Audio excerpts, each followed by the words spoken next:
Hello ಸ್ನೇಹಿತರೆ, ಎಲ್ರಿಗೂ ನಮಸ್ಕಾರ. ಜನತಾ ಏಜೆಂಟ್ ಒಂದು ಹೊಸ ವಿಡಿಯೋಗೆ ಎಲ್ರಿಗೂ ಸ್ವಾಗತ. ಇವತ್ತೊಂದು ವಿಶೇಷ ಮಾಹಿತಿಯನ್ನು ಹೇಳ್ತಾ ಹೋಗ್ತೀನಿ. ಕೊನೆವರೆಗೂ ನೋಡಿ. ನಿಮ್ಮ ಅಭಿಪ್ರಾಯಗಳನ್ನ ಕಮೆಂಟ್ ಮಾಡೋಕೆ ಮರಿಬೇಡಿ. ಜನತಾ ಏಜೆಂಟ್ ಅನ್ನ ಸಬ್ಸ್ಕ್ರೈಬ್ ಮಾಡಿಕೊಳ್ಳಿ.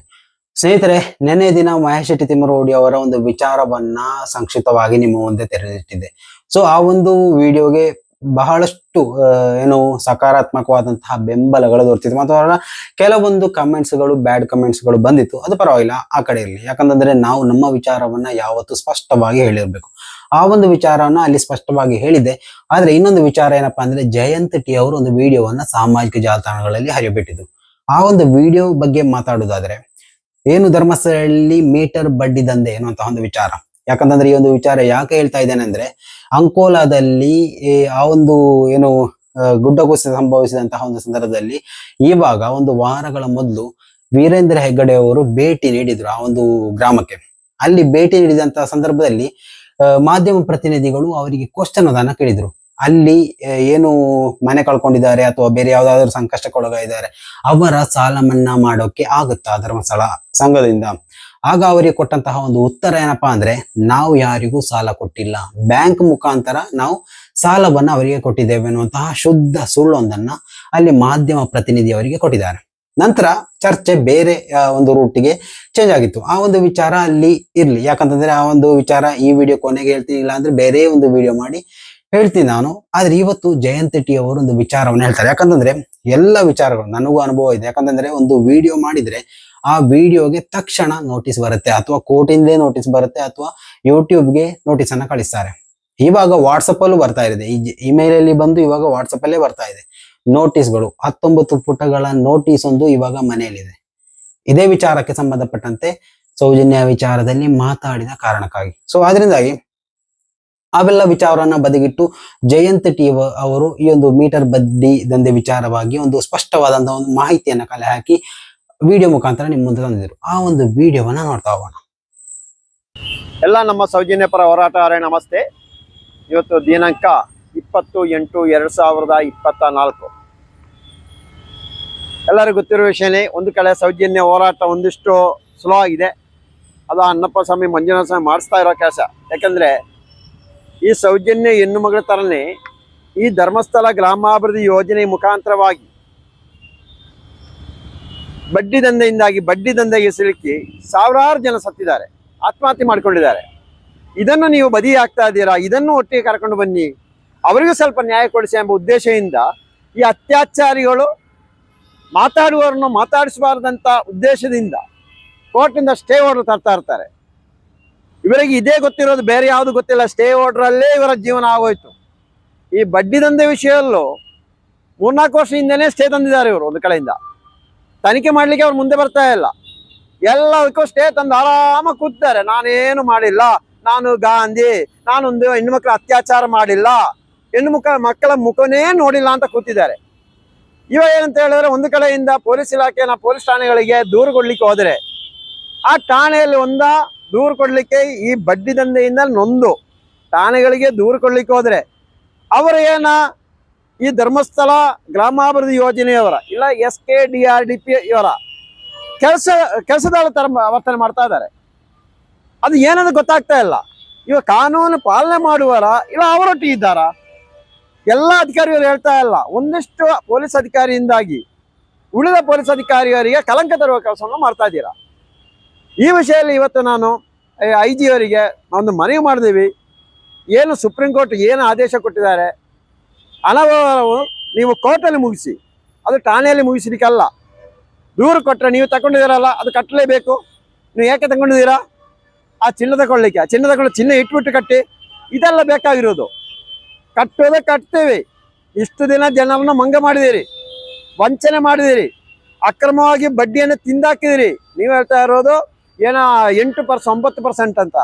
ಲೆಕ್ಕ ಹಾಕಿ ಸ್ವಾಮಿ, ನೀವು ವಾರಕ್ಕೆ ದುಡ್ಡು ಶೇಖರಣೆ ಮಾಡೋದಾದರೆ, ಬಡ್ಡಿ ಶೇಖರಣೆ ಮಾಡೋದಾದ್ರೆ ಎಷ್ಟು ಪರ್ಸೆಂಟ್ ಬರ್ತದೆ ನೀವು ಲೆಕ್ಕ ಹಾಕಿ. ನೀವು ತಿಂಗಳಿಗೆ ಕೊಡ್ತಾ ಇಲ್ಲ, ವಾರಕ್ಕೆ ಕೊಡ್ತಾ ಇದ್ದೀರಾ. ಒಂದು ವ್ಯಾಪಾರ ಮಾಡುವ ಆದರೆ ದುಡ್ಡು ತಗೊಂಡು ವಾರಕ್ಕೆ ಕಟ್ಟುವಾಗ ಎಷ್ಟು ನಷ್ಟ ಆಗುತ್ತೆ, ತಿಂಗಳಿಗೆ ಎಷ್ಟು ಲಾಭ ಆಗುತ್ತೆ, ಇದನ್ನು ಆಲೋಚನೆ ಮಾಡ್ಬೋದು ಒಂದಿಷ್ಟು. ಈ ವಿಷಯ ಠಾಣೆಗೆ ಹೋಗ್ತಾ ಇರುವಾಗ ಠಾಣೆಲ್ಲ ನೀವು ಕಟ್ಟಲೇಬೇಕು, ಇಲ್ಲ ನಿಮ್ಮ ಮೇಲೆ ಕೇಸ್ ಆಗುತ್ತೆ. ಇದನ್ನು ನಿಲ್ಲಿಸುವ ಉದ್ದೇಶದಿಂದ IG ಅವರಿಗೆ ಮಾಹಿತಿ ಕೊಟ್ಟಿದ್ದೀವಿ. ಸುಪ್ರೀಂ ಕೋರ್ಟ್ ಹಾಗೂ ಹೈಕೋರ್ಟಲ್ಲಿ ಏನು ಆದೇಶವನ್ನು ಎತ್ತಿ ಹಿಡಿತಾ ಇದೆ ಅದೇ ರೀತಿಯಲ್ಲಿ ಇದನ್ನು ಕೋರ್ಟಲ್ಲಿ ಮುಗಿಸಿ ಅಂತ ಬರೆದುಕೊಡಿ ನೀವು.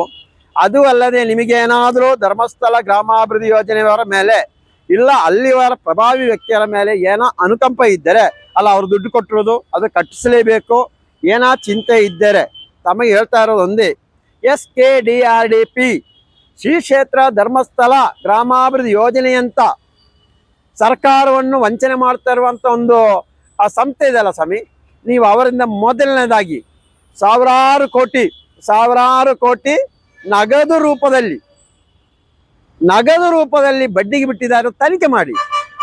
ಈ ರೀತಿಯಲ್ಲಿ ನಗದು ರೂಪದಲ್ಲಿ ಸಾವಿರಾರು ಕೋಟಿ ಹಣವನ್ನು ಗ್ರಾಮಗಳಿಗೆ ಸಂಘವನ್ನು ಒಂದೊಂದು ಸಂಘ ರಚನೆ ಮಾಡಿ ಕೊಡ್ಲಿಕ್ಕೆ ಇದೆಯಾ ಇಲ್ಲವಾ ಅಂತ ನಿಮ್ಮ ಹತ್ರ ಅದನ್ನೇ ನಾವು ಹೇಳ್ತಾ ಇದ್ದೀವಿ. ಅದು ತನಿಖೆ ಮಾಡಿ ಅಂತ ಇಷ್ಟು ದಿನಗಳಿಂದ 3-4 ದಿನ ಒದ್ದಾಡ್ತಾ ಇದ್ವಿ, ಕೇಳ್ತಾ ಇದ್ದೀವಿ.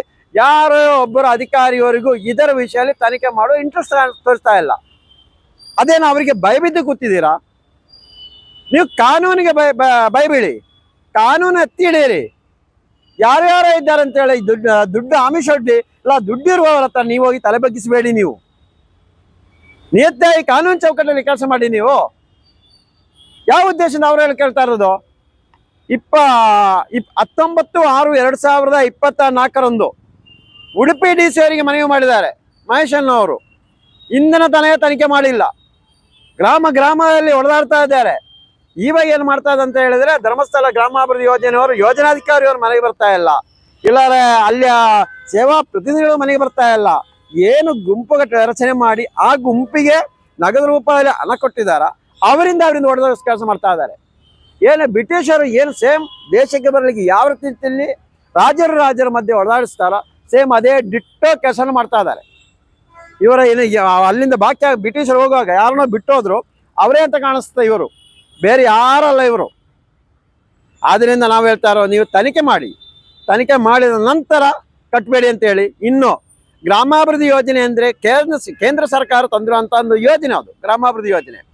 ಅದು ಗ್ರಾಮದಲ್ಲಿ ಒಂದು 10 ಜನ 8 ಜನ 5 ಜನ ಒಂದು ತಂಡ ರಚನೆ ಮಾಡಿ ಒಂದು ವಾರಕ್ಕೆ 10 ರೂಪಾಯಿ 50 ರೂಪಾಯಿ 100 ರೂಪಾಯಿ ಕಟ್ತಾ ಅದನ್ನು ಬ್ಯಾಂಕ್ಗೆ ಕೊಡುತ್ತಾ, ಬ್ಯಾಂಕ್ ಕಟ್ಟಿ ಆ ಒಂದು ಖಾತೆಯನ್ನು ತೆರೆದು, ಅಂದರೆ ಒಂದು 10 ಜನ ಸಂಘಟನೆ ಸೇರುವಾಗ ಅದರಲ್ಲಿ ಅಧ್ಯಕ್ಷರು, ಕಾರ್ಯದರ್ಶಿ, ಖಜಾಂಜಿ ಈ ರೀತಿಯಲ್ಲಿ ಅದಕ್ಕೆ ಅವರನ್ನು ನೇಮಕ ಮಾಡಿ ಅವರ ಮುಖಾಂತರವಾಗಿ ಬ್ಯಾಂಕಿಗೆ ಖಾತೆ ತೆರೆದು ಬ್ಯಾಂಕಲ್ಲಿ ಒಂದು ಆಕಳೆಗಳೊಂದು ಹಣದ ಚಲಾವಣೆ ಮಾಡುತ್ತಾ ನಾವು ಜೀವಂತವಾಗಿದ್ದೀವಿ ಅಂತ ತೋರಿಸಿದರೆ ಬ್ಯಾಂಕ್ ಅವರು ಕೊಡ್ತಾ ಇದ್ರು.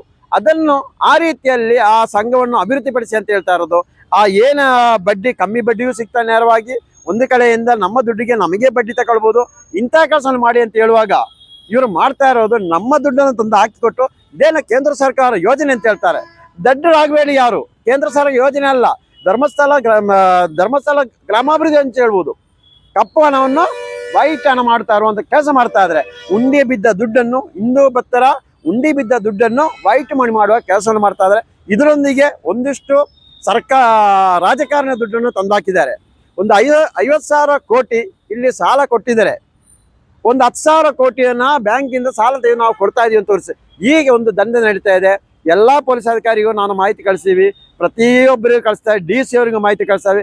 ಆದಷ್ಟು ಬೇಗ ನಿಷ್ಠಾವಂತ ಪೊಲೀಸ್ ಅಧಿಕಾರಿ ಇಲ್ಲಾಂದ್ರೆ ಕರ್ನಾಟಕ ರಾಜ್ಯದಲ್ಲಿ ಯಾರಾದರೂ ಅಧಿಕಾರಿ ಇದ್ರೆ ಇದನ್ನು ತನಿಖೆ ಮಾಡಿ ಜನರಿಗೆ ತಿಳಿಸಿ ಇದು ನಿಯತ್ತಾಗಿ ನಡೀತಾ ಇಲ್ವಾ ಅಂತ. ಇಲ್ಲ ನಿಮ್ಗೆ ಆಗಲ್ಲ ಬರೀರಿ, ಈಡಿಗೆ ಬರೀರಿ, ನಮ್ಮ ವ್ಯಕ್ತಿ ಬರಲ್ಲ, ಈಡಿಗೆ ಬರೆದು ತನಿಖೆ ಮಾಡುವ ಕೆಲಸ ಮಾಡಿ ಅಂತ ಈ ಮೂಲಕ ನಾವು ಸೌಜನ್ಯ ಹೋರಾಟಗಾರರು ತಮ್ಮೆಲ್ಲ ಎಲ್ಲ ಅಧಿಕಾರಿಗಳಲ್ಲೂ ವಿನಂತಿಸಿಕೊಳ್ತಾ ಇದ್ದೀವಿ.